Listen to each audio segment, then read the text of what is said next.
There's not really a whole lot of, clear thoughts that come to your mind when you come to a place like this. There's a lot of guilt. But if you wear a uniform,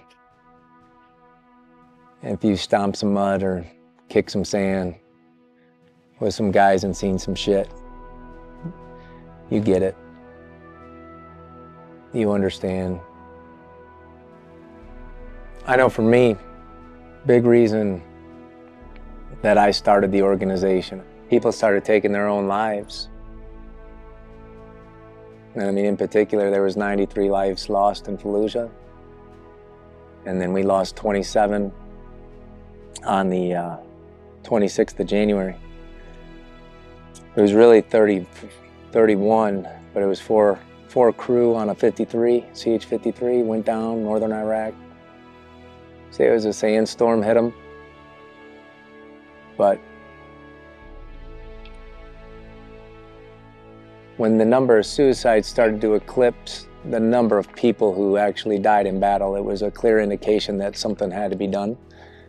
And I think that's why getting guys back together with people that they served with or veterans that, served in similar times, they bond, they're like glue, they understand each other. They don't even have to say anything, they just know. But when we think of Reunite the Fight and we think about what we've done in the last 7 years, 8 years, just like the military, you think of after actions and what we can do better, and we looked at what we did good, and then we kind of put it into words, and so we came up with an acronym, because military's big on acronyms. And so when I think of the word drive, the veteran themselves, they have to decide that they want to receive the help, that they need help from somebody. And usually receiving help from a veteran or somebody like-minded who understands them is an easy route for them. We want to restore purpose, right? That's the R. Like, you lose your purpose when you leave the service. Your level of responsibility, someone's life versus some dollars or some gear or whatever you do when you get out of the service, has no bearing on whatever purpose you had prior. And then we want to ignite faith. If you're not a believer, I mean, it's not my job to make you a believer, or Reunite the Fight's job to make you a believer, but I think the majority of us lean on our faith while we're going through some of the hardest times. I know I said, several prayers while I was in the shit. And I remember I wasn't praying to live. I was just praying that if he was going to take me, just do it painlessly. I didn't want to feel it. I didn't want to remember it.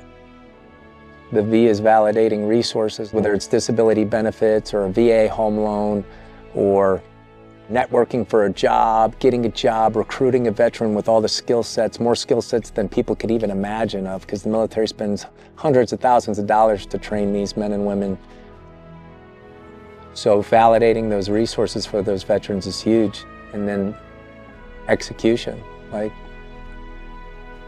there's nobody better than a veteran at executing, but sometimes you need that battle buddy to realign you and help you put your plan together and execute it. And when you're down in the dumps and you're thinking that you can't do it, they remind you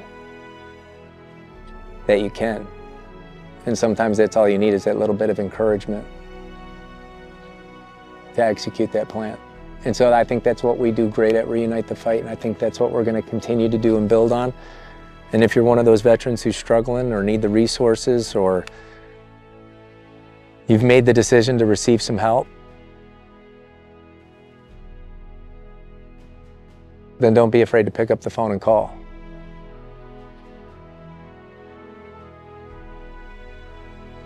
Because there's nobody better to help a veteran than another veteran themselves. And we hope for the people that are listening to this story, to this message, that want to get involved, understand that this is a program that isn't going to provide a meal, the holidays. We're not going to send beef jerky and baby wipes to people overseas that's irrelevant to their mission at hand. Like, your money's gonna go to really rebuilding somebody's inner soul and spirit and making them good, contributing society, community members again.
Life is just